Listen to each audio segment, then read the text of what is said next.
Hi, I'm Seamless, and today is Saturday, and that means it's time for a weekly live stream. Today I have a bunch of guests, as you can see floating above me. Here I have Shaun Law, pointing at him, Frequent, and Koven. Say hi, guys. How's it going? Hello. Hello. Yeah. We're all having a good time. So today I actually have the live calling thing working, so let's go right into that, and we'll take some callers, answer some questions, and hopefully people will learn things. That's what we want to do. We want to learn them new things. We got a call. Noel Velvi something. Hello. Hello. Hello. Did I do this right? No, it's not. Oh, guess not. Cool. All right, we got another one. Swift Flitch. Hello. Hello. How are things?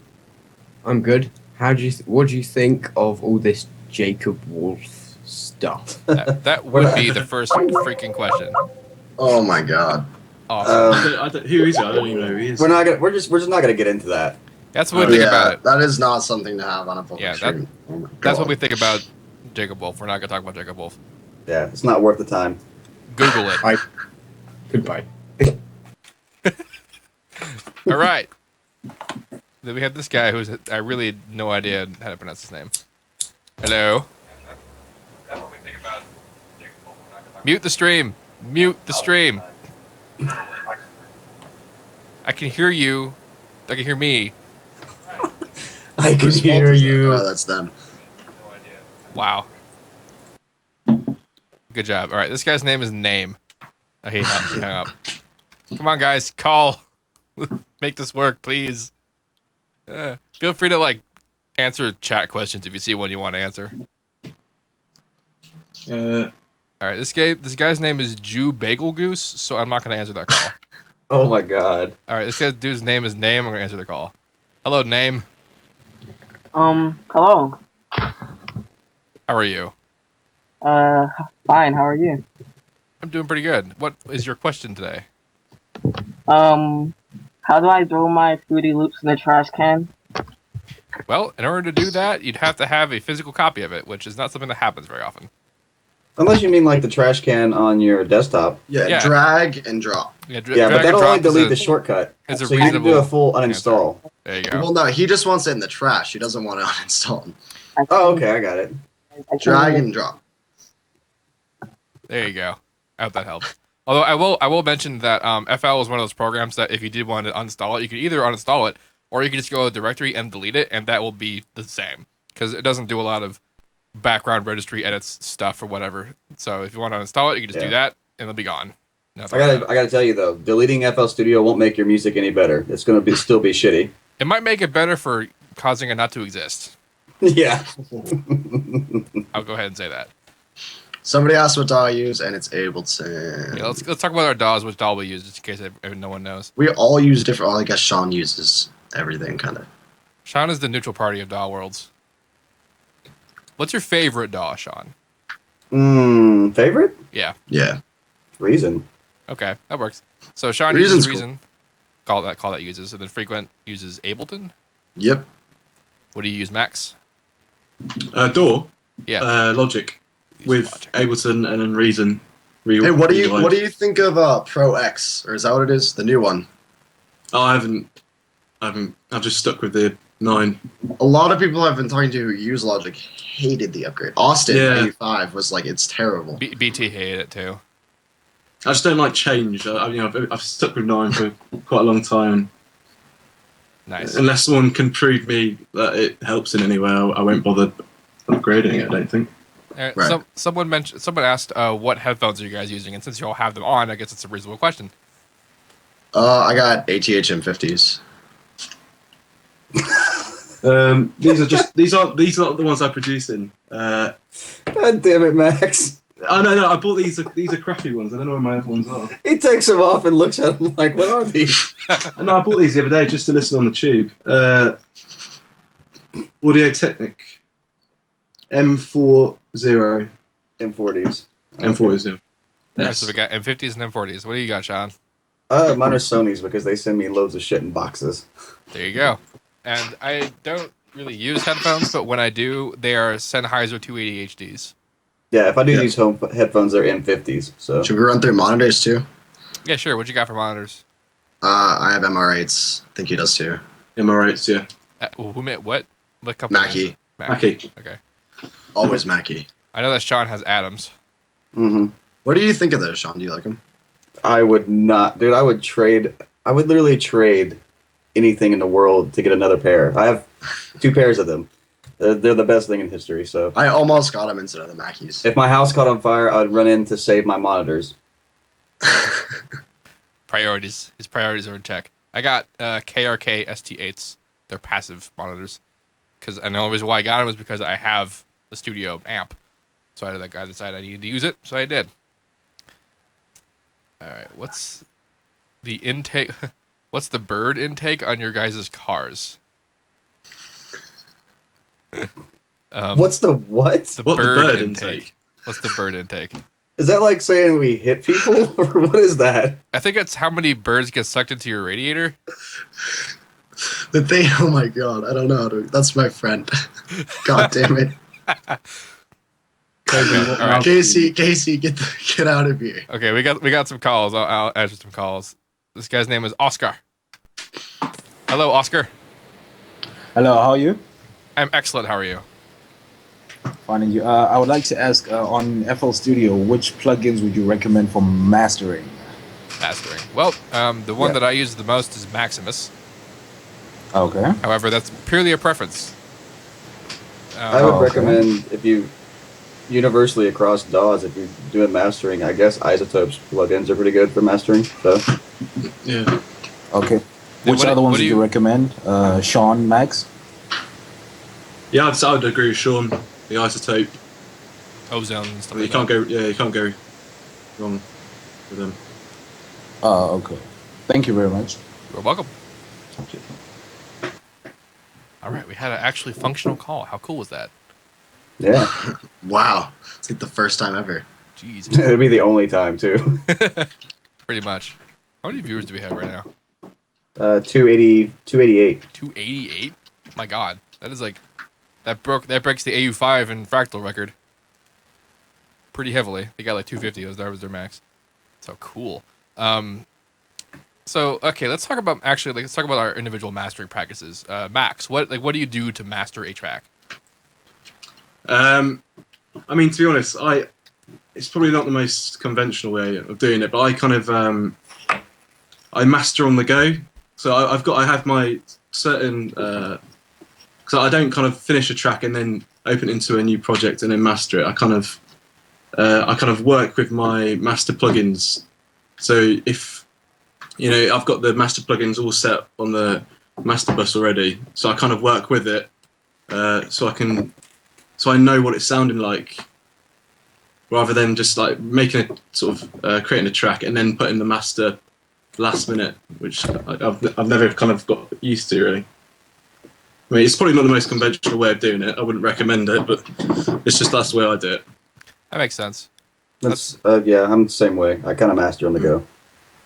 That's what I do. I mean, I start a track by making the loudest part first, which is usually like whatever the drop is, and then I make the sounds I'm going to make, I make the drums I'm going to make, I'm going to put it together, and then I make the master bus, and then I make everything else. Which, I think the idea of like post mastering is something that really only makes the most sense in like fully recorded music, like band recordings, stuff like that. And also, if like you yourself are not good at mastering, you need to send it to someone else to do mastering. Like that. What do you usually do, Nolan? I mean, honestly, yeah, the way to go is just to like make sure everything's in check as you're going. Usually what I'll do is I'll be like EQing, compressing channels or groups rather, and then once everything's kind of how I like it mix-wise, like leveling, I'll just throw a disgusting limiter on the master. And when it's done, I'll usually take that limiter off, turn everything down like 4 or 5 decibels, and then just like do a bit of EQing if need be with Pro Q, and then slam it through Pro L and render. Yeah. Somebody. Oh, go ahead. Okay, well, before we move on to another topic, Max, I was listening to your stuff, and I noticed that like you have a lot going on in your tracks. but they're Right. still very full. Like you got, you know, your vocals, your vocal effects lingering on high frequency, everything. Lots of like just everything, pads and bass and drums, and they all. It's still you still got your punch in there, and it's nice and it's good. So I want to know, like, on your master, how hard do you push it? Like, do you Yeah, try no, and that, keep- I've been struggling with this recently. Because I'm always having to on the limiter to pull the input down, and therefore, when I've got an intro, the intro is so quiet compared to the actual drop. So it's I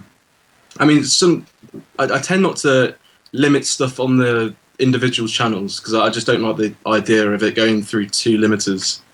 But when it's kind of like pads and stuff like that, I kind of make sure they don't go above a certain decibel, and then it has. I've been battling it recently because it has been like the input's been stupidly high. I'm having to keep taking the gain down, but then that just makes like the intro come so much more quieter than the actual drop. Yeah. So I'm still working on it, to be honest, but it's getting better. You do a pretty good job. Yes, you do. Thank you very much.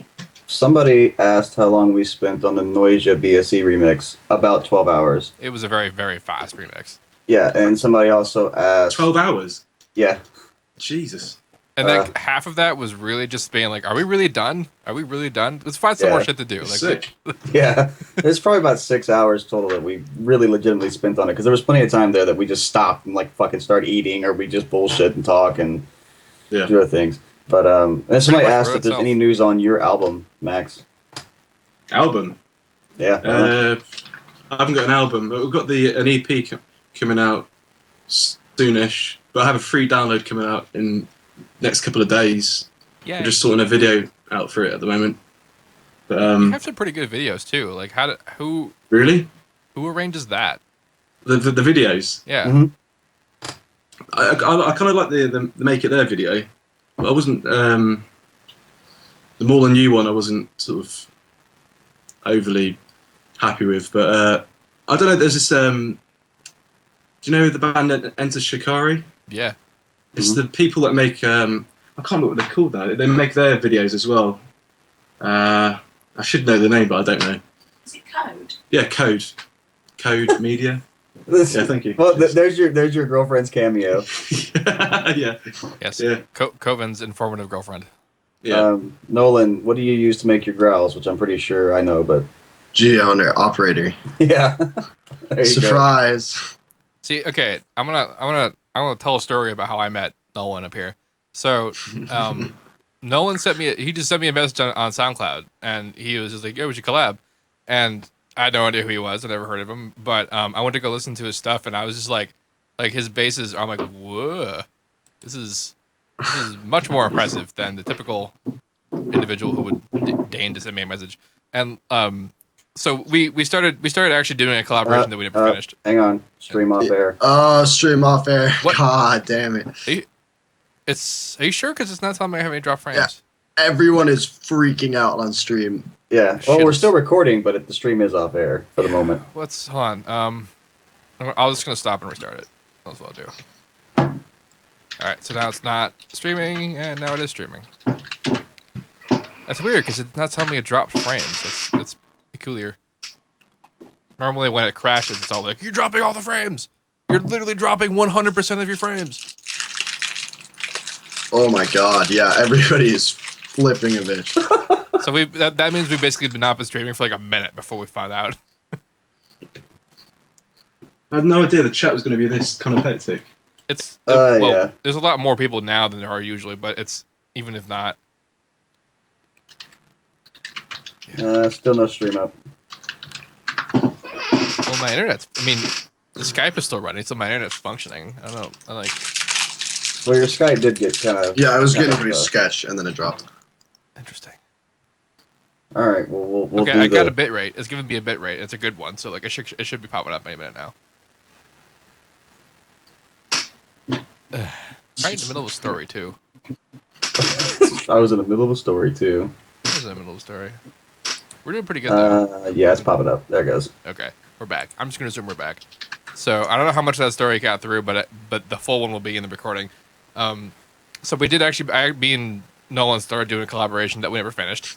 And eventually we should do that. We should actually finish Yeah, it. what even happened to that? I don't know. I got busy. You got busy. I remember we were just sitting on Skype and just like we never really made much of anything. Well, Yeah, I that heard a was the other different thing. story from both of you. Yeah, that was the other thing is that like we were trying to like reconcile our different styles because he uses Ableton, I use FL, but like his whole thing, like he was on Skype like in his room and like doing the things, and I'm just like, what are you doing? How is it that you are doing this? And because like he says he uses operator and EQ modulation and then bouncing and then more EQ modulation and granular processing and all this stuff, and like that was really the first time that I'm like, EQ modulation is pretty good. Yeah. It's goad. Oh, fuck's That's a sake, word what I'm means saying that? now. I don't know what the hell that means. I tried to say dope and good at the same time, so I said goad. You. Yeah. And so that's how I've came to understand Nolan's bass practices as being particularly dope. Well, thanks, mate. Crap, Max crashed. Of course, nothing's gonna go right. We're doing pretty good. Like it's already been a very informative, good stream for the last 15 minutes. That's how long we've Yeah, been doing this. we had one real caller already. We did have one real call, but we're learning things. We're saying things that are useful. So this is gonna mean that I have to go and like re-invite him. Goddamn. Well, first we gotta wait for it to die, and then I have to go re-invite him. So let's talk to the chat about things if they're saying anything. I think it's your interwebs, mate. It could. I mean, I am doing more than I usually do. I got a pretty high bit rate going on for the stream transmission, which is good. That means my bandwidth is okay. Yeah. I don't have the stream open, so I'm not doing anything unnecessary. I got a whole fuck ton of calls. Jesus. That might Any be tips? it. I wonder if that actually interrupts things. Everyone's just going there's, pace. there's new me. Wow, look. What? New me. Right. Well, I want to take a call, even though Max isn't here. Oh, he's back? Is Max back? Not yet. Oh, I guess I gotta. Where is he? Max. Okay, he's off, so that means I gotta go read about him. Max. Add the group call. So I guess we just gotta do that every 10 minutes. Hey, a real question. How long have I been producing? Is it February yet? Oh, hey. It is actually. It is. This is year 3 as of today. See, that Sorry was. about that. That's okay. Fucking internet. We were all having internet problems. So that was the other thing I was gonna bring up about Nolan is that like when he introduced himself, when he showed me how he did what he did, and then he's like, "Oh, I've been producing for like 2.5 years." I was just like, "Are you kidding me? 2.5 years. Are you? Yeah, Nolan. That's Jesus. right." How old are you, Nolan? If you don't mind. I just turned 17 like a few days ago. 17. Yeah. Right? Makes me mad sometimes. Because like Sorry. I've been doing this for like 10 years. I'm 25. Yeah, but you also have to take into account you know way more than I do about this. See, but that's the other thing. Like I tell this to people all the time about like newbies are not necessarily universally stupid. Like they might lack total knowledge about like the big picture, but they will have like one particular process that they just know and are obsessive about, and that's Right. you. You and EQ modulation and like bass processing. You own that like harder than most people who've been doing it for like 90 years. Mm-hmm. Well, thank you. Definitely. Meanwhile, agree with I'm that, really yeah. good at gent. Whoa, you cut out. What was that? I said, meanwhile, I'm really good at gent. Metal processing. All right.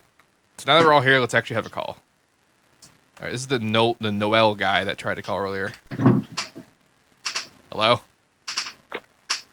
Hello? Hi there. Am I on? You are on. How are you doing? Okay. Dang, it's about time I got this working. Anyway, I had a question about Harmor. All right. I recently bought it, and like, there's so much stuff on it that I don't understand. As a beginner of a user of that plugin, what would you recommend starting with? Okay. First off, I have actually completed a series of tutorials about Harmor from the beginning of using it to the end of it. So there's that. I'm actually pretty sure it might be linked in the manual for Harmor. I know that ImageLine did something like that. But let's see, what's a good place to start? I think the best place to start would be just understanding like the routing of the modules. Like don't worry about trying to like do any kind of additive processing, but like try and use it as a subtractive instrument. Like use just like run it through the filters, mess around with like the phaser, put it together and put it into like some distortion and just like mess around with that to really get a handle on like the signal processing. And then you can actually start messing with the individual modules like the prism and stuff like that. Because you can also reorder all of them in the advanced tab, but don't worry about that quite so soon. Just play with it, mate, and you'll get it. Yeah. Or All watch right. the series of videos that I made about doing this. All right, thank you, gentlemen. Thank you for your call. Mm-hmm. Was it 2 real calls in a row? Oh my god. Indeed. Yeah. That was the guy that I actually tried to call for or answer first, so that was good. This guy's name is Mimir B something. Hello, Mimir. Is that how you pronounce your name? Series of videos that I made. Mute the stream. Thank you for your call.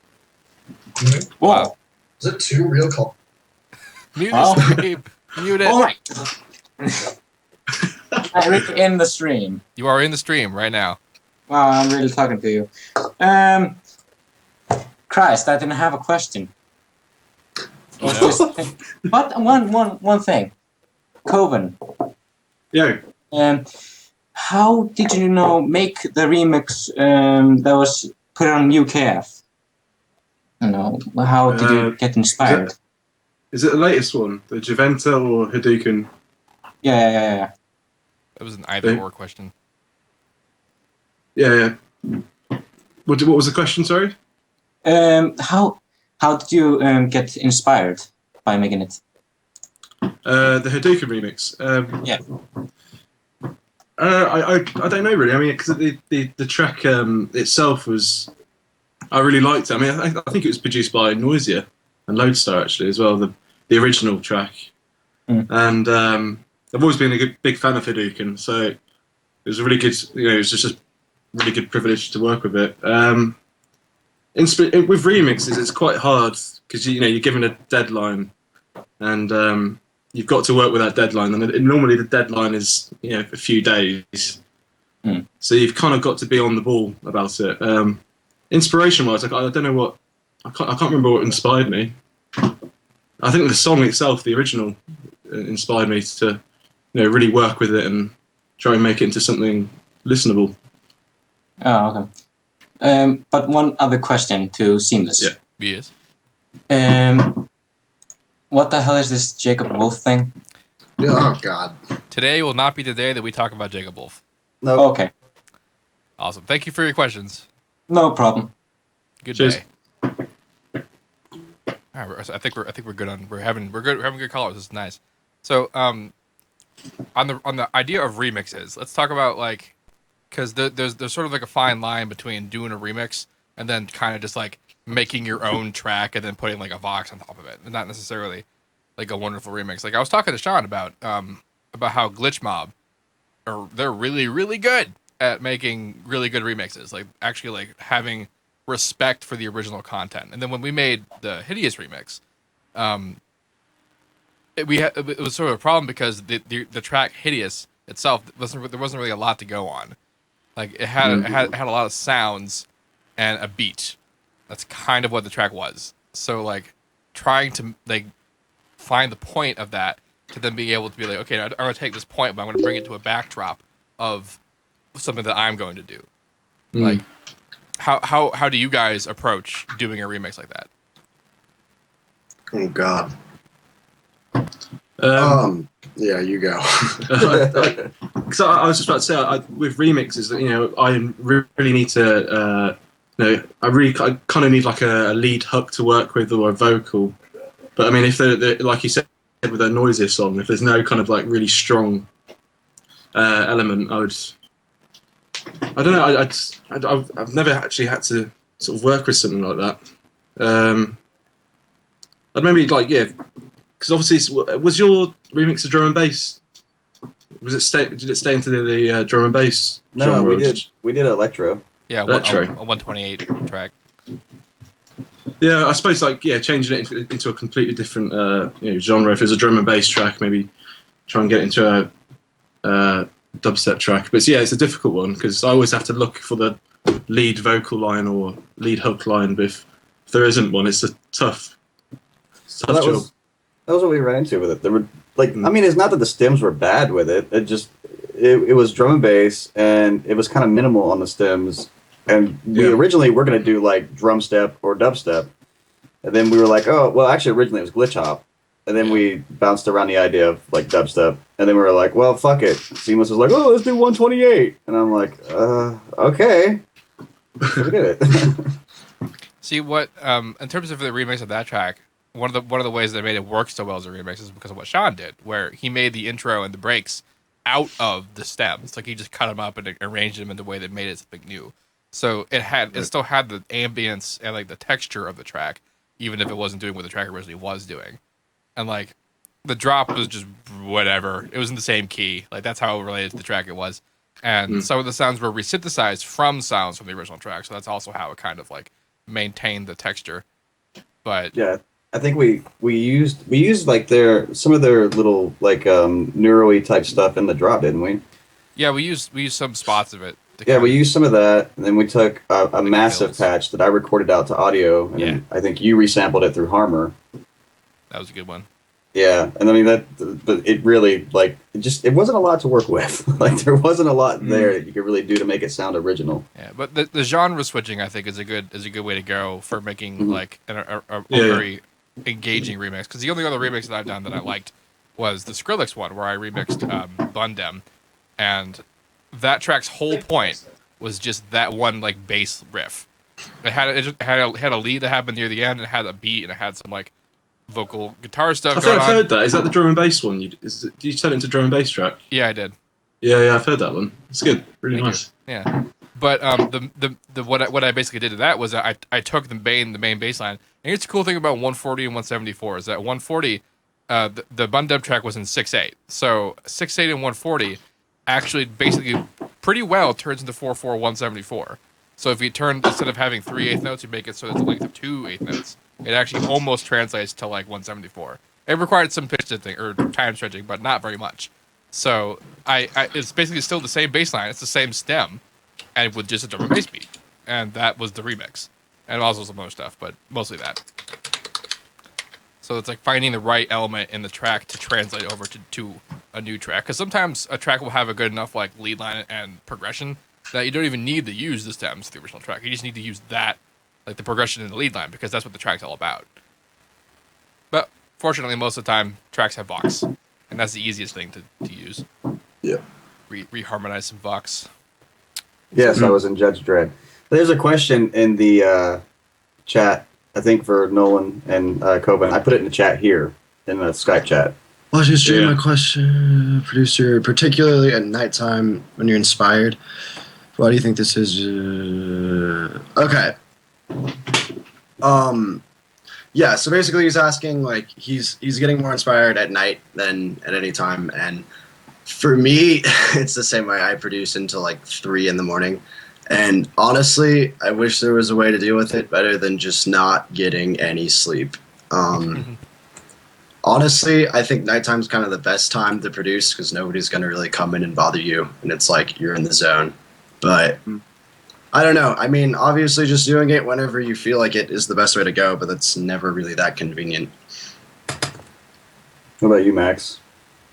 Yeah, I'd say the same. I mean, I think it's basically started off where you do one full long night of producing, and then you don't wake up till about 3 the next afternoon. Yeah. So by the time you get ready, you then go into the night again. So it's kind of perfect in that sense. Yeah.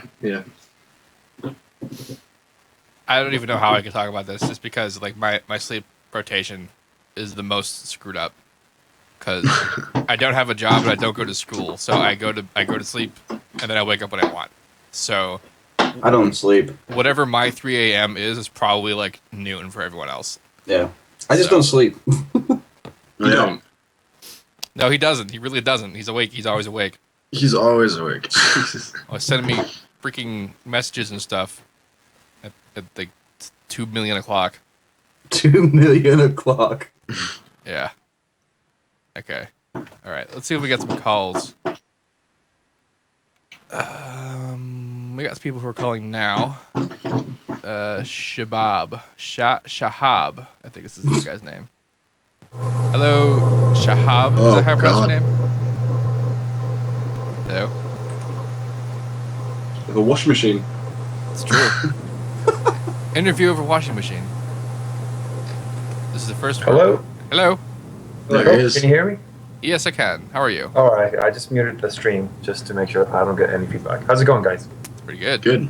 Good. I just want to ask for Max at Koven, what are you planning for the next, say, for this year, for the next few months, and possibly touring or any new EPs, new stuff coming up? I don't know if that question was asked or not, but yeah, just No. ask that question. I mentioned that because I still want to push Koven as a duo. It's a duo. No, it was, and now it's just me. But now, within the next week, we should be announcing. So because I really want to push as a, because I just think with like live performances, it just makes me be able to be a bit more creative with it. So yeah, we should be announcing that soon. As for, we've got an EP coming out in a few months. Okay. But touring wise, we've got a few gigs lined up in the summer, like festivals.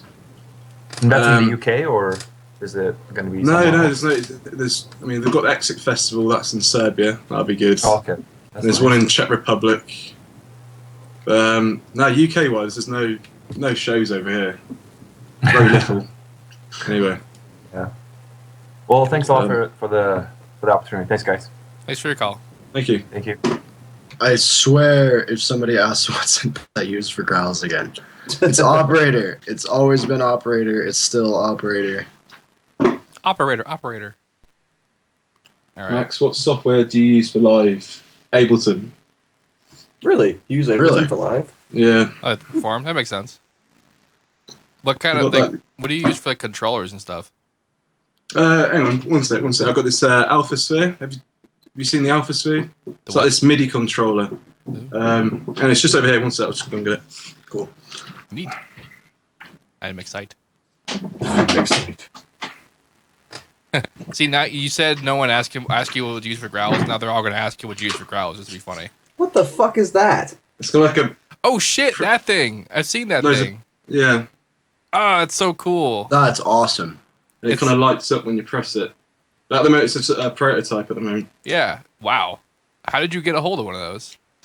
Because the company's based in Bristol, so we went down and had a chat with them, and basically, managed to get a prototype to test out for live. I mean, it is useful because it just you can set anything to the pressure pads, so it could be. That's really cool. Wow. And it's more like a visual. Have you actually used it for a show? Yeah. The only problem is that it doesn't come with a case. Oh. So I end up carrying it in a Tesco's bag. Oh, I know what that's like. I know what that's like. Fatted. Tesco's bag. My bass doesn't fit in a freaking case, so I have to just carry it around. Well, trying to protect this on a plane, you get a few because yeah, there's like wires sticking out and everything. Yeah, it looks like some kind of weird sci-fi bomb. I could see that being being a problem. As Darth Vader's Simon Says. Someone said in the chat. That's good. That's good. Oh, Max, I'm supposed to ask you, what do you do for snare processing and/or what snare samples do you use? I mean, I don't do anything different from what other people do. Typical layering, Layer, EQ, splitting up the the snare into frequencies, so you've got a nice highs, mids, lows. And I use Emperor's sample packs are quite good. Gotcha. I didn't know Emperor made sample packs. Yeah, with Central, they're good. I'd advise anyone looking for good samples to get them because they're really good. And I use this HK, just random sample pack. Cool. Never use Vengeance. Yeah, Keep hearing about it. What is Vengeance? I keep hearing about that sample pack. Indeed. What about you, Nolan? For snares, I use Crispy Dinner a lot. They're free. Let me that's see. you. There's other ones. Yeah, that was you who sent me that. Yeah, they're really nice. What was that, Crispy Dinner?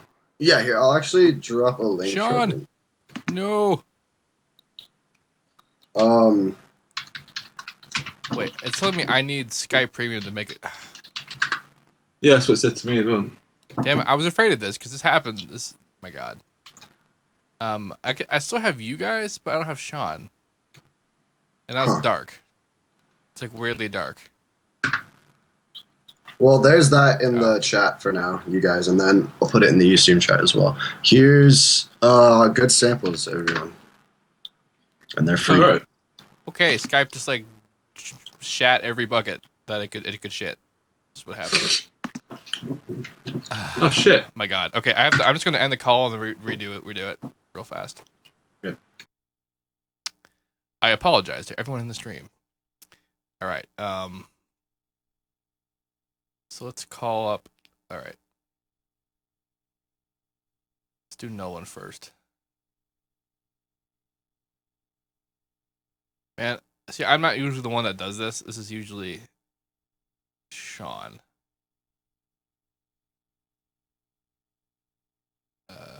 And I can't call him. Okay, that's cool. All right. Oh, we good? Shaun's still not back. He might have. His internet might have died. Yeah. Send him a text. Video. Hey, did that link go through in the chat? Yeah, it's there. Yeah. I don't know if it Thank went you. through in the real chat, but Free Sound's a great website.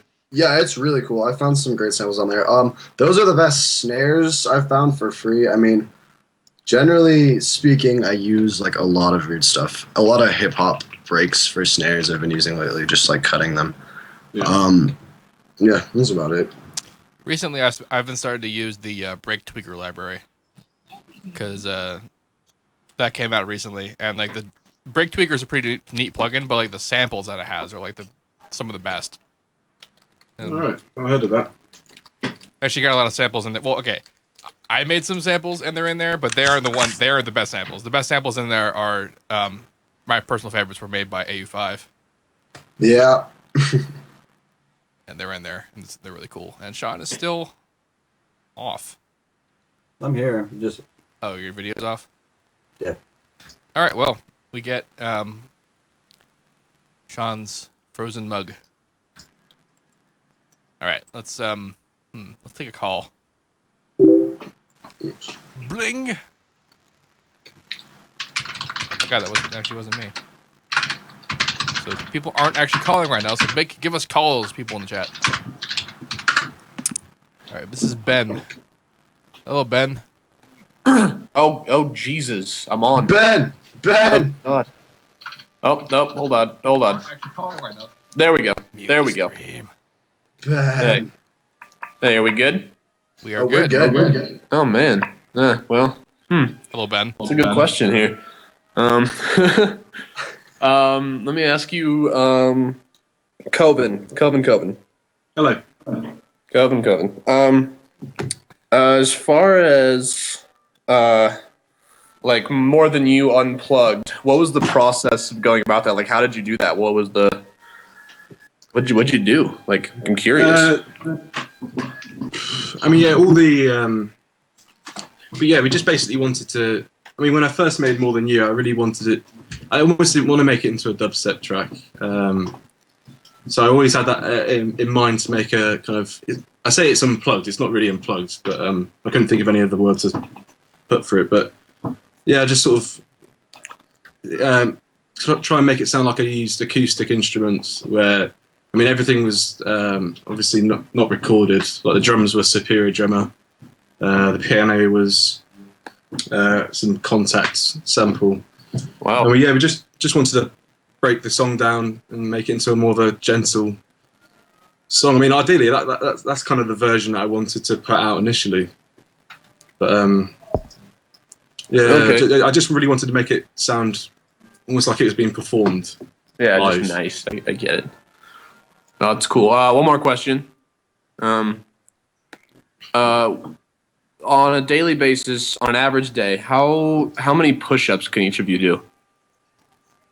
I can do if I'm doing them all at once, the maximum I can do is like 12. Okay, max. If I space it out, I can maybe do like 30 in a day. Okay. But I'll be I've dead. never tried. I have no idea. I haven't. The only bit of exercise I do is walk into the shop and back. So I wouldn't know. Probably nothing. Okay. Not a lot. Maybe some. Maybe like more than none. All right. Maybe. This is actually kind of a recent development. Like pretty much up until I was 20, I couldn't do like one. Oh. Yeah. That's fine. You know, I don't even know if I can do a push-up. So hey, thanks a lot. Frequent. You make my butt cheeks soggy. I'll see you later. Bye. All right, I'll see you in like an hour, Ben. So you can make it even more soggy. Well, I'm so soggy it hurts. Painful sogs. Okay. There's a lot of things I could have meant. Is someone like watching television? Yeah, what the hell is that? I thought that was from Ben. No. Okay. No, that's coming from outside my road. Someone's playing music outside in a car. Oh, you got a block party going on? Is that what's up? Oh Jesus, she's dancing in the middle of the road. Dude, put your camera out there. Let me see that. I'll sit there on max. That didn't help. Yeah, I don't know whether. No, I think they've gone. This isn't very good viewing. I'll just leave it. Nice lights. All right, well, that was our adventure for today.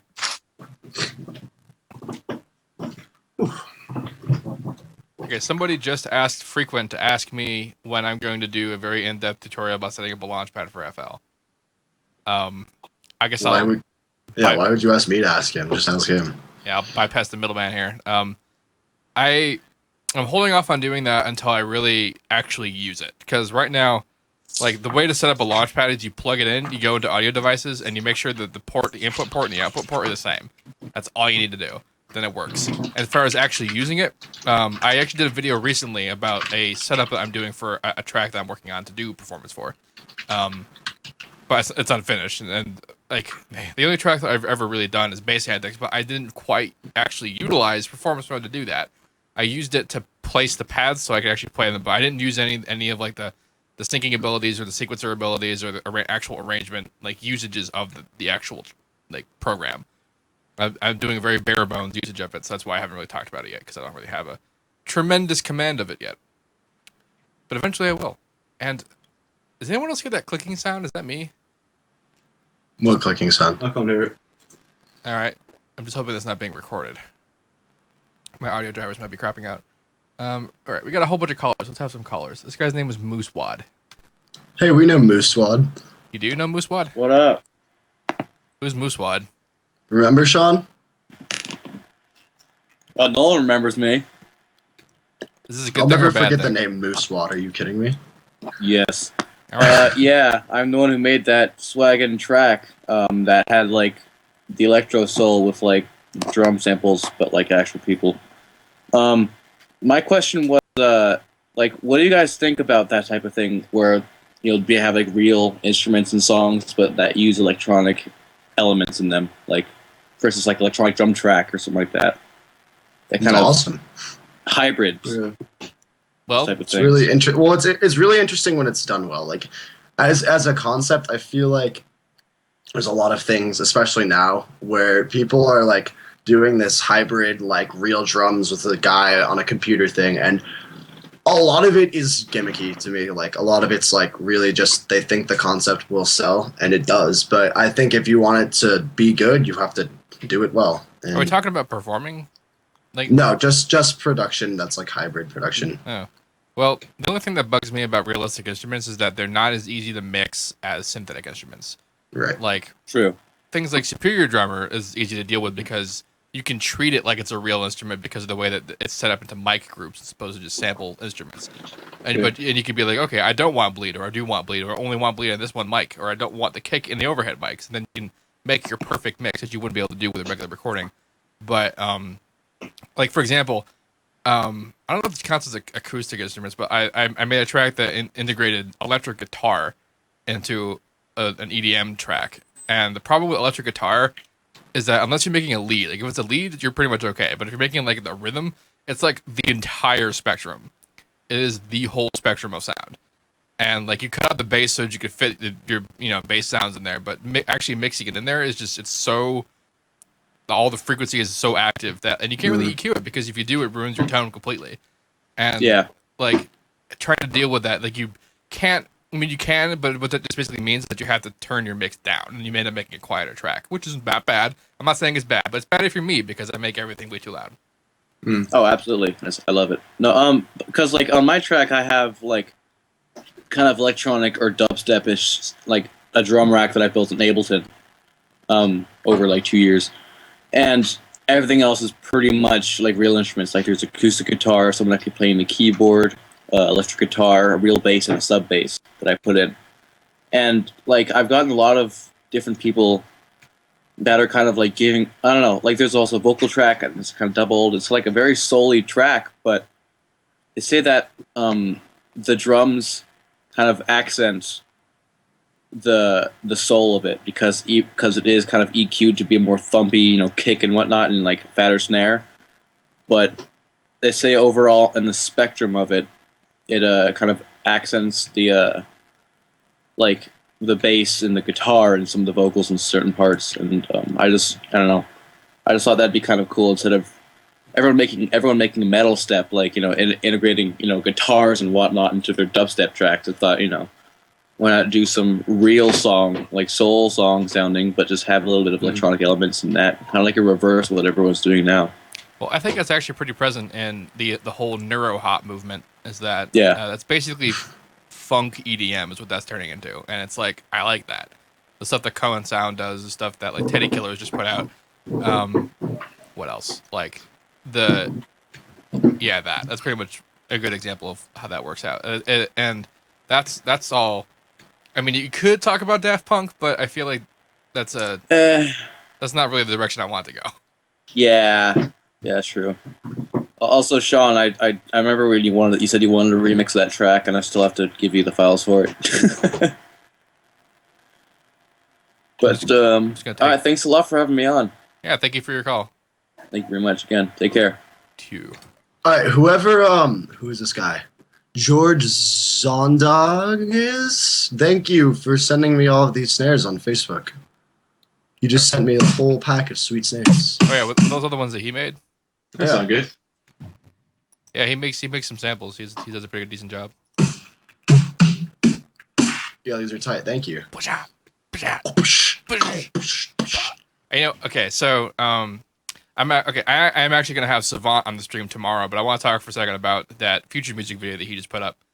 That I guess was recorded a year ago, but he basically like he was talking about how like his like primary method of like creating the interesting sounds in a track was to just resynthesize his voice in Harmor. And now I kind of want to make a track that's only made out of sounds out of resynthesized my mouth. Vocals. Do it. That's pretty cool. I think that'd be funny as hell. So like instead of having a snare, it's kind of beatbox it. It's like poosh, only you resynthesize it to the point where it actually kind of sounds like a snare. That'd be kind of funny. Do it. Yeah. Good exercise, I think. Do we have any like chat questions that are reasonable? Everyone keeps asking about sign compression. I can't tell you. It's a secret. Sign compression? Sign compression. Sign compression. It's what all the kids are buzzing about these days. You're talking about like up-down compression? No, it's like, it's just really all it is just over compressing a sine wave to the point of distortion. Oh, that's all you need to know. So it's just distortion. It's just distortion. Yeah, it's distortion through compression, and you use it on a pure sine, and it makes like, it's cool. Oh, you mean like old like Noisia style 808 bass distortion? Exactly. Wow. So here's the fun thing about like specifically. Hold on. I think the stream's going down. Is it? It's frozen for me. Is it frozen for you guys? Oh no, it's good. Continue. Sorry. All right, I still have a decent bit rate going on. I think I do. I'm keeping my eye on it. But what the hell was I going to talk about? So interesting things about how the compressors work in FL. So Maximus and the Wave Shaper. I've talked about this in different videos, but I just want to sort of gloss over it again because it's kind of neat. The Wave Shaper, the way that it works is that it gives you an in-out graph. So you have like X and Y, and X is this direction. X is the as the sound's original input, and then Y is the output. And then you have this line. By default, it's a 45-degree line from beginning to top, and this means that it's a 1-to-1 relationship. So you put it in, and then it's going to go out the same amount. If you change the line around, that means that the amplitude of the sound as it goes from 0 to the max and back down again will be forced to fit the curvature of that line. And if you do that without any attack or release or anything, any kind of time softening, it's distortion. That's like a primary way that distortion works. And actually, all the distortion in Harmor, the distortion module, are actually based on Wave Shaper set presets, I think. They're a little bit more sophisticated because you got the stereo asymmetry. But then you go to Maximus, and the compressor actually works in the same way. You can achieve regular compression, normal like threshold and ratio and all that, whatever. But it still works on the same principles of the in-out graph, where you make the change of on the graph to indicate what you want, where you want levels to go. But it has attack and release, and the stream is dead. It's telling me I'm dropping frames, but I'm not dropping frames. Okay, I'm gonna whatever. Anyway, the video's down. It's telling they're saying it's down. God damn it! But it's not dead yet. It's still saying it's transmitting. It's also not saying I dropped any frames. Well, shit. I don't understand it. It's back. Okay, I guess it's just farting. So it's basically the same thing as the Wave Shaper, only there is attack and release and decay and all that stuff. So that means that it's still following the shape, but it's doing it smoothly, which doesn't distort it, but it does compress it. So this means if you take away all the time elements of the Maximus, if you get rid of the look ahead delay, the attack, the decay and sustain, and all that stuff, if you get rid of it all, you basically have a multi-band Wave Shaper, and it's actually kind of boss. I dig it. All right, we're back. It's still saying it's dropped. I'm just gonna keep going as if it's fine. Let's take a call. This guy's name is Nathan French. Nathan. Hello. Nathan. I can hear your mic. I'm assuming that's you. Did you just answer me? I did. Can you hear me? Pretty sure I heard you talk just now. Oh. Nathan? Hello. Hi. Can you hear me? My internet might be being dumb. But I can hear you, but you can't hear me. Can you hear me? I don't know what just happened. Nathan! Alright, I'm considering that a failed call. It's gonna be unfortunate because he'll hear himself on the stream later, but won't have had the call. Alright, this guy's name is Mash. Hello, Mash. Mash? Oh no, Skype is dying. Can you hear me? Can you hear me? I can hear you. Can you hear me? Yeah. Sweet. Quick, ask your question before the Skype call dies. All right. Frequent. Yeah. Do you have any problems when you're on Ableton? Because FL Studio has really smooth production, but does in Ableton, is it kind of hard for you to make a track? Not at all. I mean, the only thing I really run into Ableton, only run into with Ableton is it crashes a lot because I'm on the 32-bit version a lot. If you're willing to give up some programs and go to the 64-bit version and lose some VSTs over it, when I had it, it worked perfectly. It didn't even crash once. But that's the only issue I really have with it. Workflow-wise, nothing. It's amazing. Mm-hmm. Let me think. That's pretty much it, really. All right. Cool. Well, thank you for your call. All right. Thanks. All right. I'm gonna have to end the call and call you guys back again. Okay. Beep beep.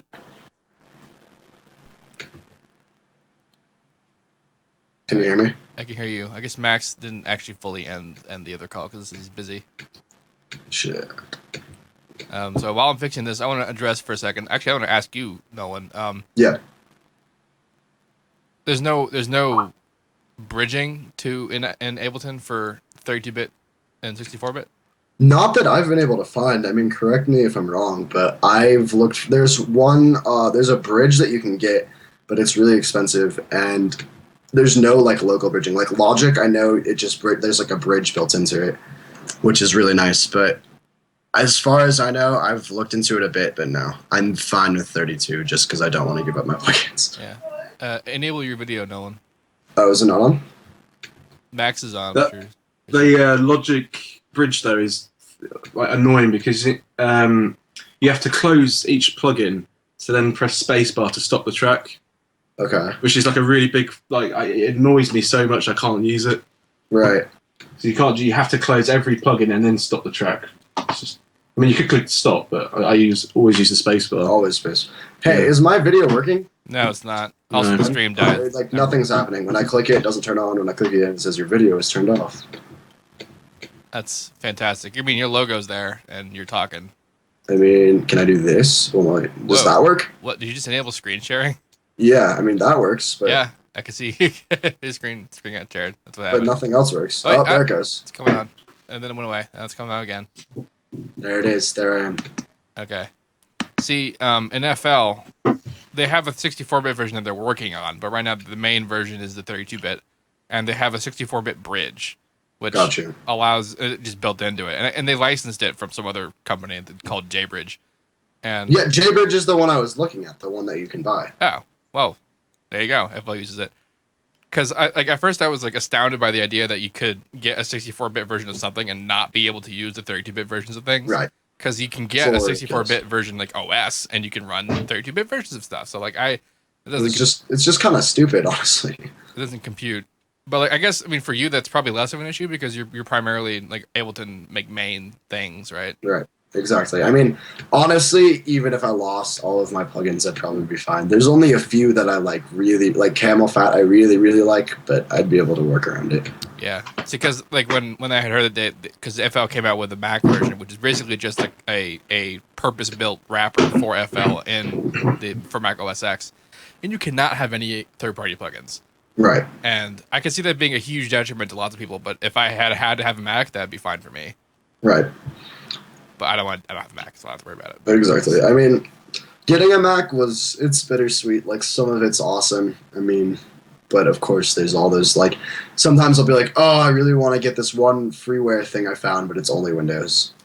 Yeah, and that's why I feel really bad about people that want to use Harmor because you can use VST for Harmor, works, but not on Mac. And like they just came out with this thing called Mini Host Modular, which can load AU plugins and VST plugins at the same time in a patcher like environment, and it can be loaded as an AU plugin or a VST plugin, and it can also work. It's this crazy like patcher super modular thing. But the thing is though is that even though you can load it as AU or VST in programs that allow AU or VST plugins, it still won't work on a Mac. Like it will work on a Mac, but it can't load things that won't work on a Mac. So if you're on Mac like Logic and you load up AU, if you can do that in Logic, I don't even know. You use whatever you use that uses AU, and then you load it up as an AU, and then in that environment you can load up VSTs that work on Macs, but not VSTs that work on Windows.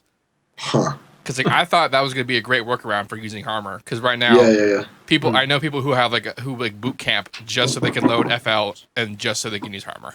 Right. And that I almost did that, honestly. SeamlessR. That's me right now. It's probably still dropping frames and being dumb. This is so dumb. Yeah, stream's off again. Oh my god, it was working so good. Why? I didn't do anything different. Oh, dude, 70 people just quit as soon as it. Yeah, that's fine though. This will be a big hit on YouTube. Let's take a call. This guy's name is Idle Earth. Hello, Idle Earth. Oh, hey. I'm getting 500 server internal errors for things that I don't even have open. Wow. That's The awesome. stream's really behind. Okay, I got a couple questions. Is everybody here? Or is somebody disconnected? I think we're all here. I'm here. Okay, Yeah, I cool. think it's working. Oh, well, this is for everyone. How many hours do you usually put in each of your tracks for one? Oh, God, that's hard. I usually do 60. I don't know if that's too much or too little, so I'm trying to figure it out. It's hard to say because it really depends on the track. Yeah. I mean, there'll be some that's like a 12-hour track, 20-hour track, and there's some that's like hundreds of hours, just like you can't figure out how to do one thing on it. I mean, really, it's you're kidding with hundreds. No, like there are like Fragmented, that song literally, like if I showed you the project, it's like 200 channels of like individually cut audio, and that sort of thing, it gets to the point where you don't even want to release it. You've heard it so many times, but Oh God, I know. I use FL, and I just recently released a track that had around over 100 tracks playing at once at one point, and talk about CPU destruction. I could not get that thing to play for the life of me. And does anyone else have to? Because I have to split my song up into. So I've got one project where it's the intro of the song, and my other project is the drop. So I normally have about 4 projects for one song. Do you have a lot of MIDI going, or is it audio? I had this really weird problem. I cannot bounce things to waves. Like, if there's something in me that's just like, God, if I have to change it, I can't. And so I like to always keep stuff in MIDI as much as I can. So, like, I don't know, because with me, my music's always changing during the mixing process. So I feel like if I bounce it to wave too much, I can lose, maybe something that I could have got inspired for later, like a change to make, and I can't make it because I already made the decision to, bounce it to wave. Yeah. So I try to keep things MIDI as much as possible. But you can save them as different versions, though. So, like, because I do that, I kind of go like, so I have like a track name, and then I have version. I do about 7 versions of the project. So if I want to go back, I can go back to like the first version of that project and change the MIDI to something else if it doesn't fit. Alternatively, what you could do is you could keep the original MIDI kind of off to the side, and then like bounce that out, and then like if you ever need to change something, you just have the original there, but it's not the one being played. Yeah. I think one thing that comes with time is when I first started doing all of the like ridiculous resampling, and I was way worse at it. So it would be like I would save every single step of a resample in case I wanted to get through it. And like this isn't really like MIDI arrangement stuff, but I just remember like saving all these huge processing chains and like going through and making a lead and like refusing to freeze or flatten it. And I think with time you start to realize like a lot of things that you make are things that you're not going to have to change later. And just being able to commit to certain things like committing to, okay, that's going to be the rest, like that's going to be the same for the rest of the track, and then flattening it out. And just not being afraid to commit to certain things can be really, I don't know, it can go either way, because then sometimes you want to go back and you can't, but at the same time, it's just like, if you force yourself to commit and you want to change it, you're kind of forced to work around it in audio. And I think working in audio, for me, I've been able to be a lot more creative than with just using MIDI, because you can just go in and change some settings in a synth and that's it. But if you're going to actually be manipulating audio, it kind of forces you to get really weird about it. And I don't know. The problem with me is I don't make dubstep. I don't make heavy bass music. I make, just, I don't know if it's really genre, but I just kind of do whatever I'm feeling at the moment. Sometimes it can be like a chill track or whatever. So there's a lot more layering done. Yeah, and the more melodic content, the harder it becomes to avoid. Oh yeah, my music it revolves around melodic content, so that's another problem. Is there, Steven, you probably know, so in Ableton you can like freeze a track where it's not quite an audio, but it like pre-reads all of the stream's down again, by the way. But it like pre-reads all the information as if it were audio, but it doesn't actually flatten its audio. Is there something like that in FL? Sort of. I mean, it has a bounce in place where it'll render what that part is in just the section it's in, and then it'll put that in the track where it is. Like it'll do that. But like I didn't even know that existed until I started working with BT, and he wanted something like that because he does it in Logic. Gotcha. Explain this to me. That sounded really useful. Bounce in place. Well, it's not. I mean, I don't know actually what it's called. I mean, it's just recording it, because like basically what you do is in the mixer, you go to the inserts, and then I'm not looking right here. What? Where's it at here? I'm looking for it. Okay. If you right click it, you go to Okay. In the mixer, the options menu, drop down menu on the top left. Gotcha. You have disc recording. and then you have render to waves files is there, Alt R, and then you got a bunch of options like you want latency compensation, you want 32-bit float, and if you hit that, any mixer insert that you have armed by hitting the little disk icon, it'll render that out in where it is in the track.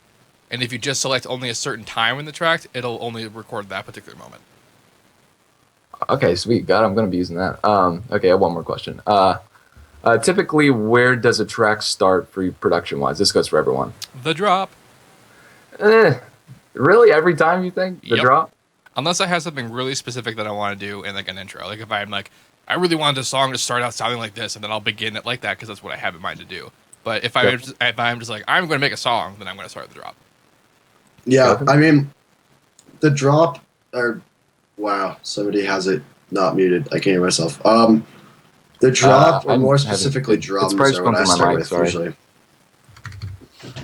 It's intro for me. I kind of make the song on piano, and then that's what I do as well. And then then break it down and figure out what I want to do with the sounds. Neat. See, you never told me how you start. Oh wait, yeah, you did. You said drop. Nolan, what'd you say? Drop, but more specific. I mean, sometimes I'll start intro. Really, what I do is I start making like the drum samples I'm going to use first, because that kind of, for me, when I'm thinking about stylistically what I want in a track, it's going to revolve around what the kick and snare sound like. So I'll start developing a kick and snare for what I think will fit that type of music. Okay, is Shaun here or is he not? He's kind of here. He's sort of here. He might be like off in the bathroom or something. But the reason, usually the reason why I start in the drop is because most of my like the point of my music is that it's all like it's focused on the sound design.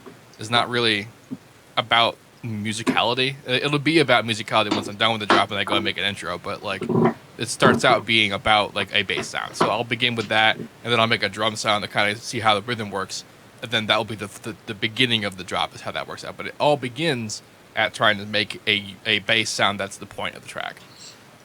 Okay, and then you just try to find ways to build up to it the best you can? Yeah. If I had my way, I'd make tracks that were only drops. Oh. That's what I would do. Whenever I used to make dub stuff, that's what I would do. But, since I've chilled out a little more, just kind of like Koven does, starts on the piano. But, all right, that's all I got. Thanks. Thank you for your Awesome, call. thanks, man. Cheers. Somebody asked if, oh wait, is the stream down right now? I think it is down, but to answer the question anyway, it'll be a useful one for the recording. Okay, somebody asked if I use Ableton's amp for distortion, and definitely comes in handy sometimes. It depends on the sound. Really low, dry, wet on it usually sounds good, but yeah, I use it. Neat.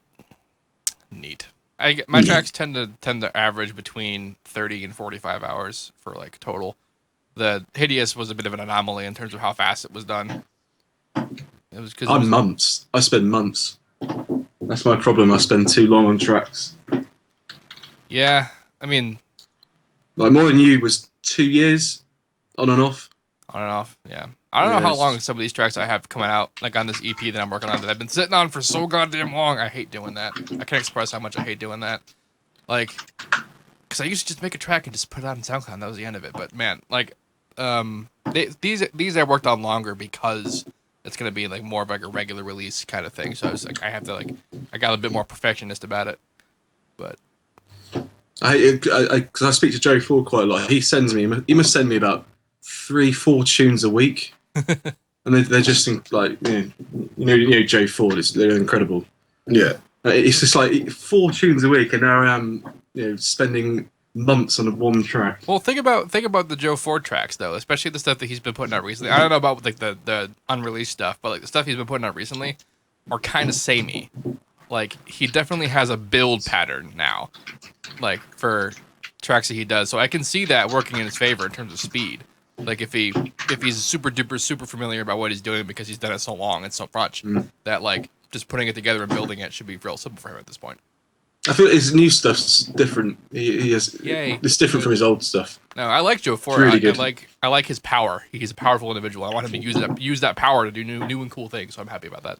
I think like the way he does everything just straight out of Massive is ridiculous. Yeah, it doesn't resample. Hurts. Yeah, that's nuts. That's absolutely retarded how he does that. It's amazing. Yeah. I got his patch, his massive patch on my computer, but I haven't got a clue about massive, so I wouldn't know what to tell you. They have like the most amazing massive patches in Yeah. I can't use them. I can't. I don't even. Whatever. I have creative differences with massive, but I appreciate its abilities.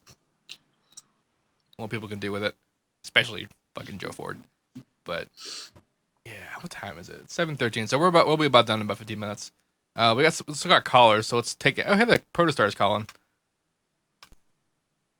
Hi, Pro Toaster. Oh, hey. What's up? Hello. All right. So I've got a question for all of you. If you could swim in one liquid, what would it be and why? God, that's so hard. It can be anything in the world. Anything. Well, see, this depends on how you define a liquid. If we're talking about literally like Newtonian. Okay, so we're talking about like the phase of matter known as liquid. It has to be Newtonian, so you know it has to be a liquid. So like not like. All right. Well, if it didn't kill me, I would swim in magma. Okay. Why? That would be terrible. Like if I could survive the ordeal, I would do that because fucking how cool would that be? You're swimming in rocks. Good point. Good point. What about you, Frequent? Oh my god. Maybe like I don't know. I have no idea how to answer that question. What are the circumstances? Is it gonna hurt me if it's something that would regularly hurt me? I guess normal laws of physics would apply. You just have a lot of it to swim in. Well then you'd be dead, Steven. Well, fine. If I can't pick something that's actually gonna kill me, but that's like most cool things, though. You know, Yeah. like what's that? I would probably swim in Mountain Dew just because I fucking love it. That would.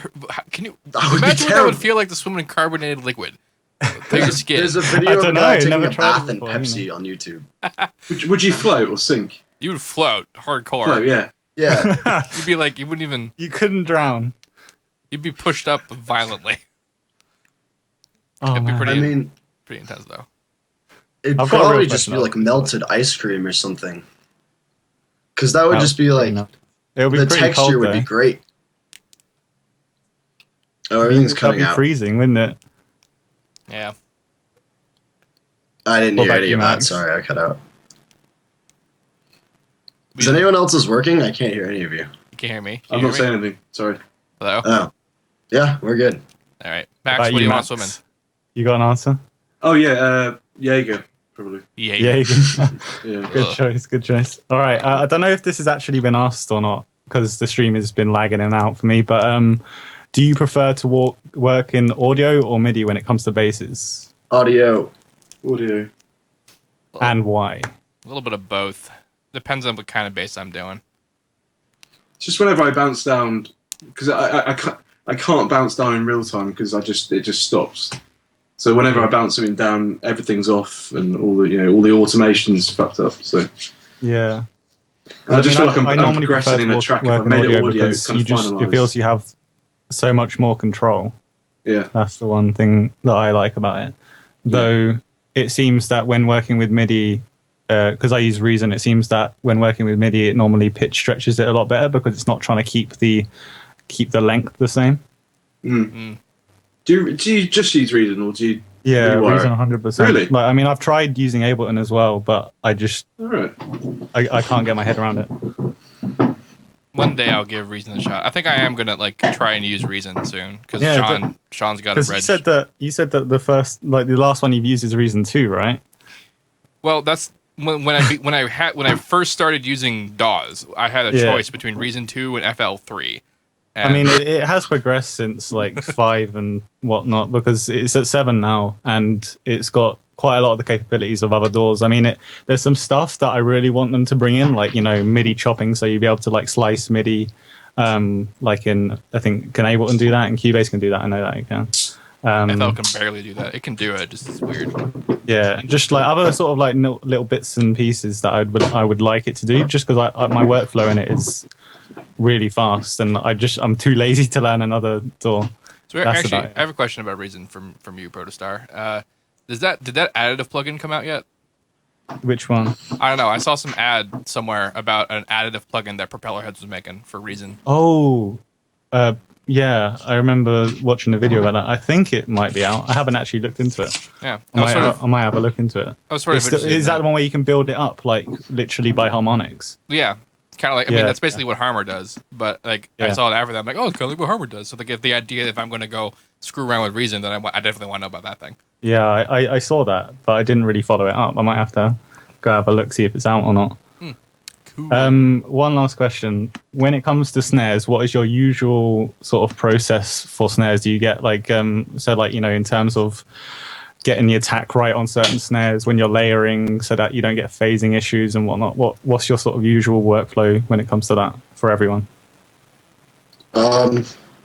Well, it depends on the track, obviously. For like garage snares, I've been making a lot of garage lately, and for that, like it really relies on like the Foley around it more than the snare, and so it'll be like a sample of somebody eating chips and like all these like samples leading to.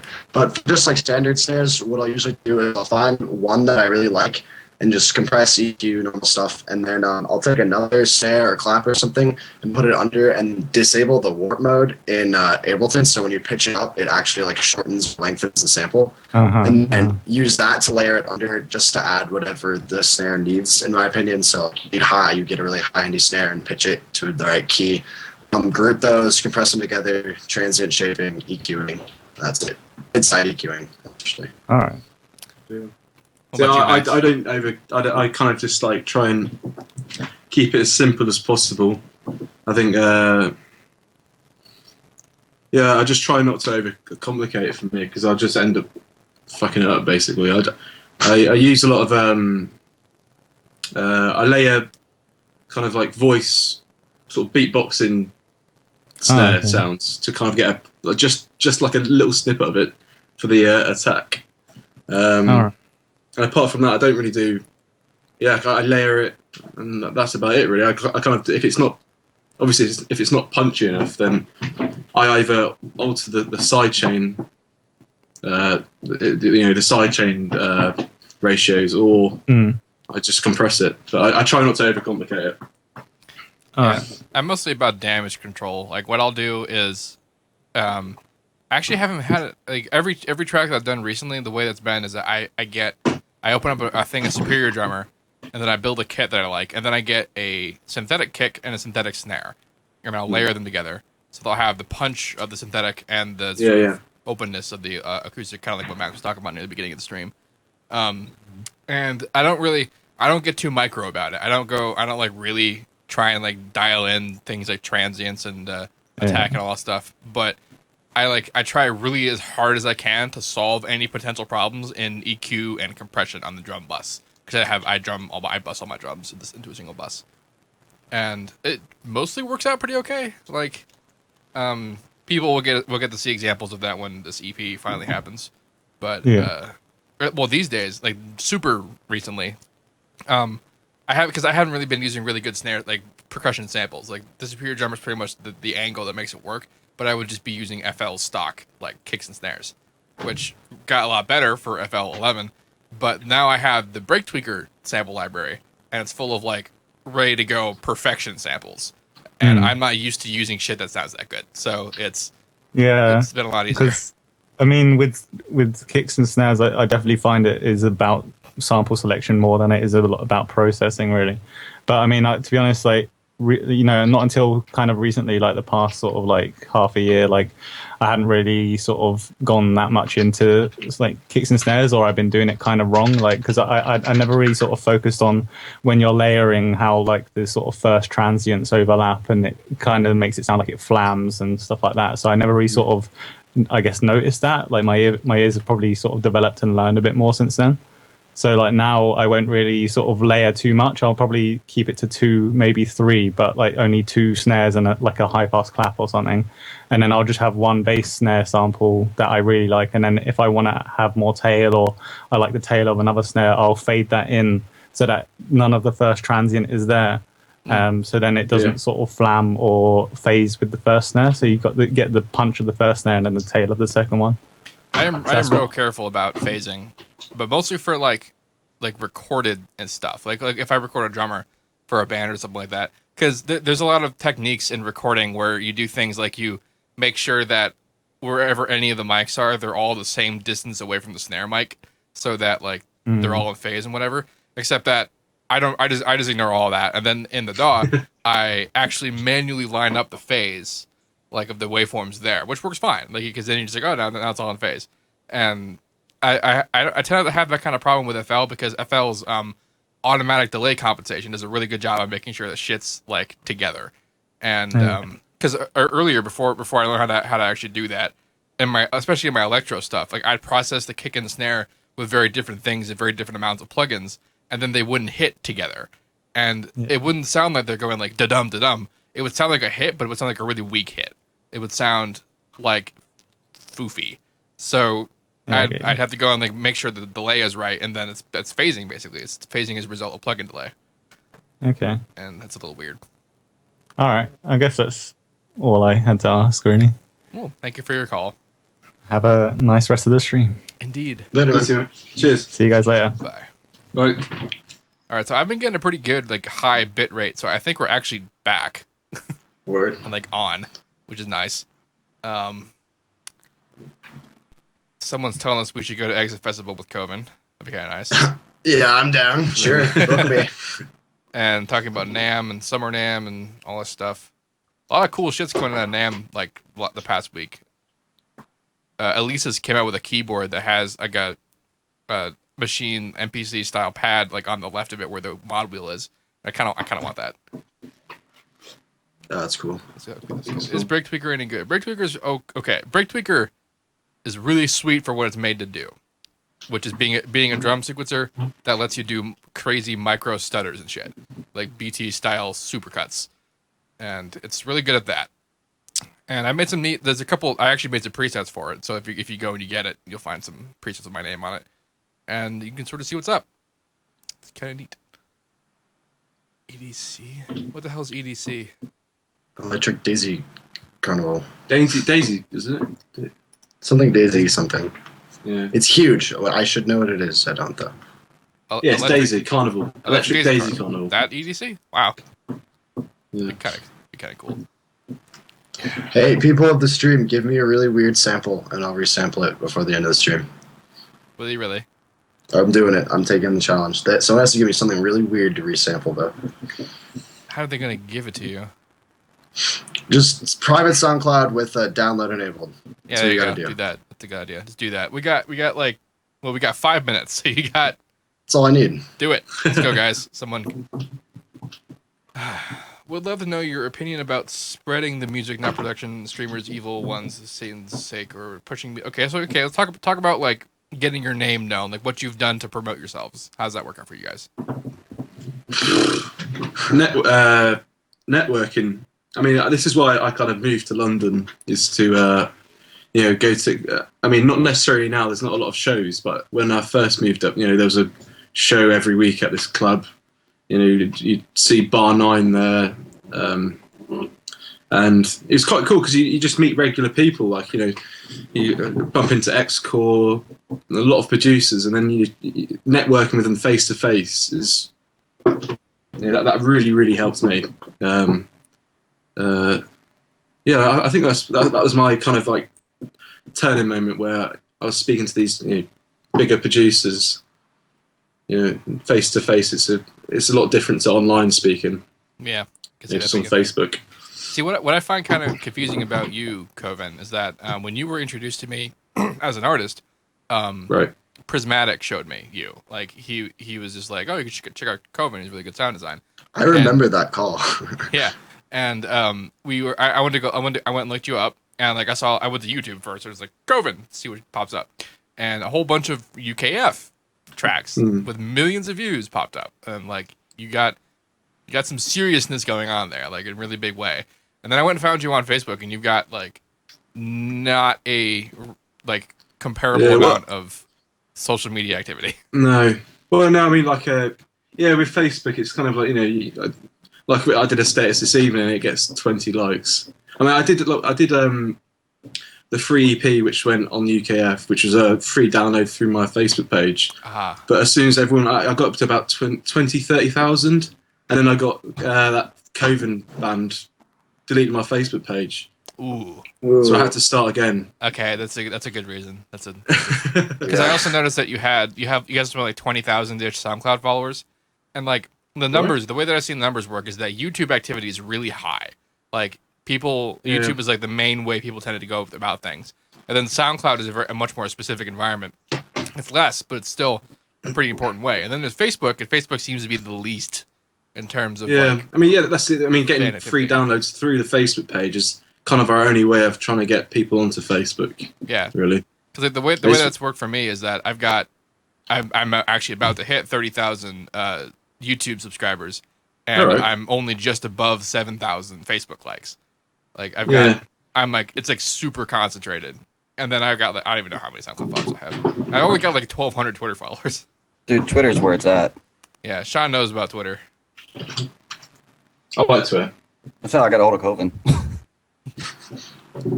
I want to post some really kind of. I have to bite my tongue like on Twitter because it is expressing updating what you're thinking about and stuff like that. But I just kind of sit there and think, right, which person will I offend if I tweet this, and then I just end up not tweeting anything. Well, if you want to be that kind of careful, I guess that's a problem. Well, yeah. Numi wants to. What? What? Numi. She's trying to call or wants to call. Who? Oh, Angie, that chick. Yeah, Angie. Okay, I got her on a call. Hi, Angie. Oh, hey. I was gonna talk to Shaun specifically, but apparently his internet's down. But hey, guys. I'm here. He appears to have returned. Oh, really? Huh, sweet. Well, I have like 3 questions.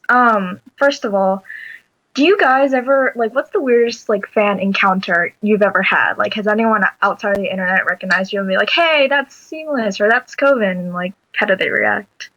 I have yet to have that happen. I've only had it outside of, like, shows. In person? Or? Yes, in person. No, nothing's really been quite weird because it doesn't happen a lot. I mean, yeah, it's only after shows really. You kind of speak to people. That's really it. Otherwise, you can just walk to the store and it's like nobody's gonna recognize. I mean, unless someone you're drew me a Tiesto, picture, maybe. A picture of me, which is a bit weird. Like, I actually feel like, think about like what like the average like a big EDM like producer looks like as like an archetype, and would you really recognize them if you saw them like on the street wearing regular clothing? Like, it's difficult. Like someone like. I feel like if I ever got big and famous, that would be a big problem for me because I have a very sort of distinctive giant beard. So it'd be kind of easy. That still needs to be shaved off. It's not gonna happen. I've been trying to get him to shave it off for like the last 6 months. I told you what it would take. I told you what it would take to get me to shave it, and that's not. I will get 500 people to tell you to shave it off. You should start a White House petition. Give 500 people. Start a White House petition. Get 500 people to give me $200 each, and I'll shave it. Second question: does your personality ever influence your music? Like, I know some people are like, when they feel like a certain emotion that is displayed in whatever they're making. Has that ever happened when you're making a track or a tune? I'll say so. Not kind of like in a in a cheesy way, but if you do feel like under the weather, I do end up just writing some depressing chords, which I just feel like doing that, and then sometimes you get into the more hard hitting stuff. I suppose that does happen quite a lot. I agree. I get not so much that like I'll make a track because I'm feeling away, but I will be feeling away because I'm making a certain track. Like, the way that I approach music is highly referential in the sense that like I want to make this kind of track, and it sounds like this person who made this kind of track, and then I'll get in the frame of mind necessary to do that, and that's sort of just how I roll. Okay, one last question. How active are you guys on Twitter? Cause like, Seamless, you're not too bad because I just talked to you like 2 weeks ago. Shaun and I like talk frequently. Koven, like every once in a while, like frequent. Like I just followed him and like only like one. Oh, because there are fans. We just like talking to people. I don't know where I'm going with this, but yeah, because I know some people don't like Twitter. I hate Twitter. I reply to all tweets. I don't tweet like like as much as Borgel does or whatever. Because I have to think. I have to have a good 5 minutes to think about what I'm tweeting. Yeah, I've been telling like actually Nolan and Steven both to get their asses on Twitter more often. Like Yeah. I know that it's necessary to like maintain a presence, but I keep forget. I just straight up forget.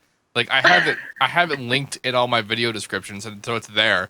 But I forget, and not only that, but like every time I do want to use it, it's like I actually like I didn't think I'd find it limiting, but I do find it limiting. Like I gotta go find like a URL shortener to do to post things and stuff like that, which I guess is necessary and it's fine. I should just kind of deal with it, but it's just it adds more to the I just forget about it.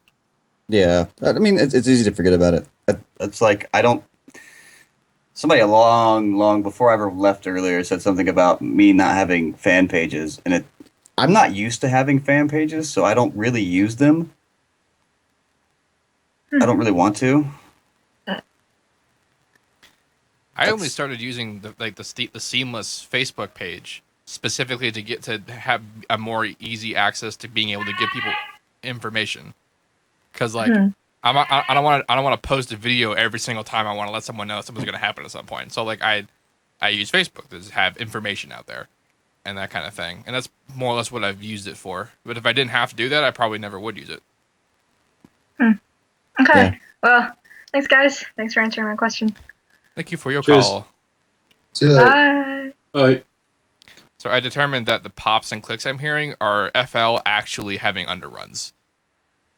Which is hilarious considering it's only processing incoming audio. That's all it's doing. That's because XSplit is crapping everything.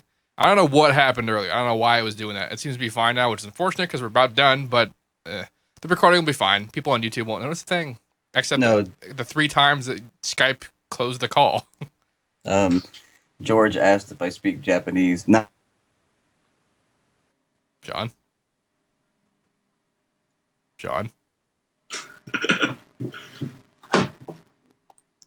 He apparently does not so much that he doesn't exist anymore.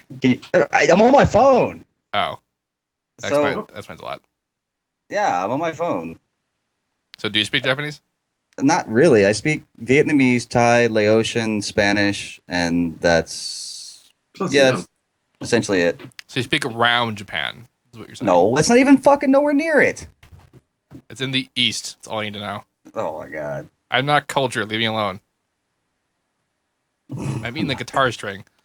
Okay. But this has been good. I feel like a lot of good conversation has happened. We've been very productive, and we've learned things and all that stuff, despite major technical difficulties. I didn't ever finish my resample. Oh, that never happened. Did you actually get a sample? I just got the sample.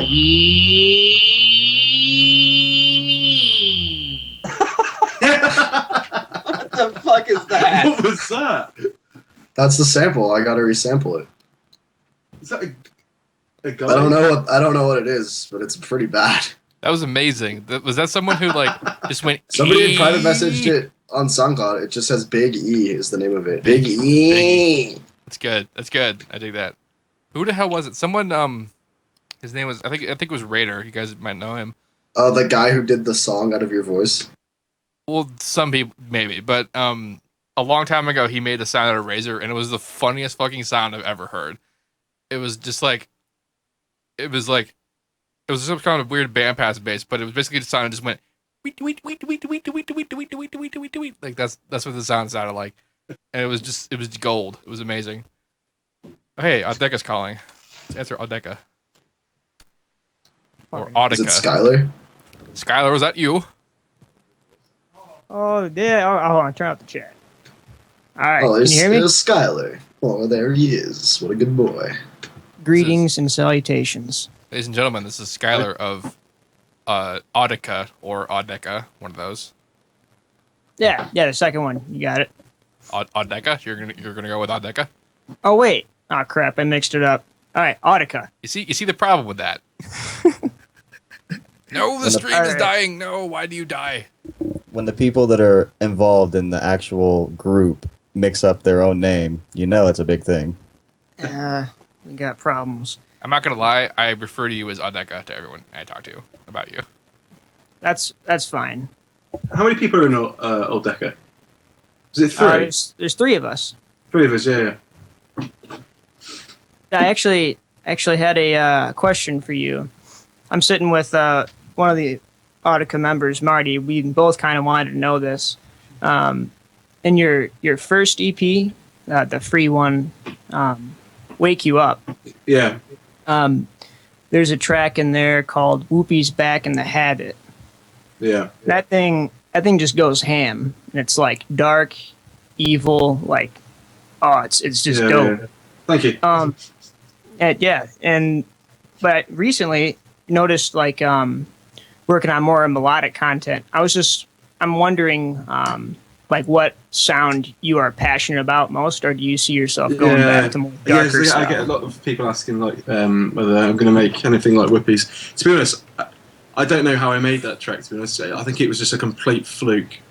I was just mucking around with these sounds in silent, and then I made that, and I do like it, but then I just kind of I have a really good really passion for songwriting. Okay, fair enough. Yeah, and I enjoy that a lot more. To outsiders, it probably looks like he's selling out or whatever. But yeah, I enjoy songwriting a lot more. Enjoy making it. I kind of just, I love listening to your stuff and Joe's stuff and everything. It's just like incredible, and it's thank you. It's more of like at that point, it's just more like textures and interesting sounds rather than actual note progressions in songs with actual notes. I still try and make some heavy stuff, but nothing that I've been really happy with, because that's not where I want to go down. I don't really want to go down. I like to create songs rather than Well, I think I love listening to it though. I love listening to heavy tracks like like your stuff, like I said, and Joe's. I think. Did you have a girlfriend when you made that track? I did, yeah. Oh, okay. Plus, I see where you're going with that. Okay, and I have a question for all of you. If you could be an animal, what kind of animal would you want to be? We had a question like that once. What was that weird question that guy asked us about, like, animals and superpowers? It was 7 minutes. It was 7 minutes dead. Yeah. What did he want to know? Like, what superpower animal? Yeah, it was if you could be an animal with a superpower, what it was? And Crap! That was today. No, that was no. It was a while back. Oh, okay. All right. What animal would I want to be? I would be an octopus. Dude, living in the ocean is brutal though. You have to fight. Like, what kind of octopus? Like a really big one or like a tiny one? Style. Dude, you could be a badass drummer. Yeah. See. There you go. There you go. Drummer. All right, I want to be. I think it's called a rainbow shrimp.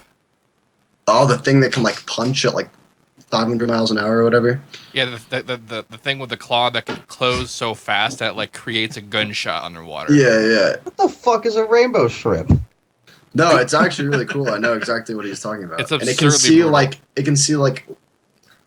50% more of the light spectrum than we can, or something ridiculous. Oh, yeah, it's got like a shrimp. Like incredible eyes. We're still talking about a fucking shrimp here. Yeah. It's I could really have given cool, that 50% to any other animal, but a shrimp. There's actually a really funny comic that the Oatmeal did. Yeah, that's where I saw it. Yeah, and about how like it's basically about how like this thing that probably sees the world more beautifully than anyone who ever lived, and it exists just to murder other fish, like painfully and awfully. Yeah, that's right. That is right. Because 7 Minutes Dead asked that, and I remember Protostar said he'd be a cat that shits money. He was full of very interesting things to say in that stream. Yeah, a hole is a hole. You're not gonna live it down. Sorry, Alex, not living it down, buddy. That's the first thing he said. That was like the first thing he said. Yeah, I said I wanted to be an elephant with invisibility. That's pretty good. I resemble a badger, apparently. A badger? Badger? I could see a badger. A honey badger? Oh, dude, honey badgers are dope. Honey There's badger don't play that there's a shit. video of this lion trying to kill a honey badger, and it took it like 1 hour. I like honey badgers will eat like poisonous snakes and like sleep it off. Sleep it It's off. fine. We're fine. That's not a problem. Don't worry. We'll wake up. Yeah. Did you finish resampling your sample, Nolan? It's going though. It's sounding pretty. It's pretty bad right now.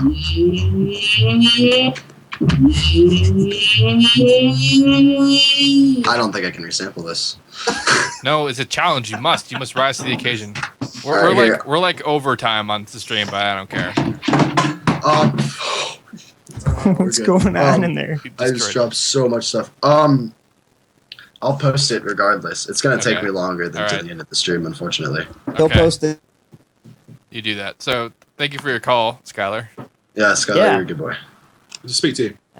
Yeah, take it easy, guys. Later. Cheers. Later, man. I almost accidentally hung up on him in the middle of him saying goodbye. But I didn't. I saved it. Okay, so we're pretty much done here. While the stream is still functioning, I would like to thank everyone for showing up and sticking through the horrifying technical difficulties. I want to thank Koven and Frequent and Shaun for being the guests today. That was very good. Thank you. Thank you for having us. Indeed. This recording, which will not feature the technical difficulties of the actual stream, will be up on YouTube today, and it'll have full fidelity and it'll be great and be nice. If you have any questions about any of this, let me know. And as usual, have a nice day.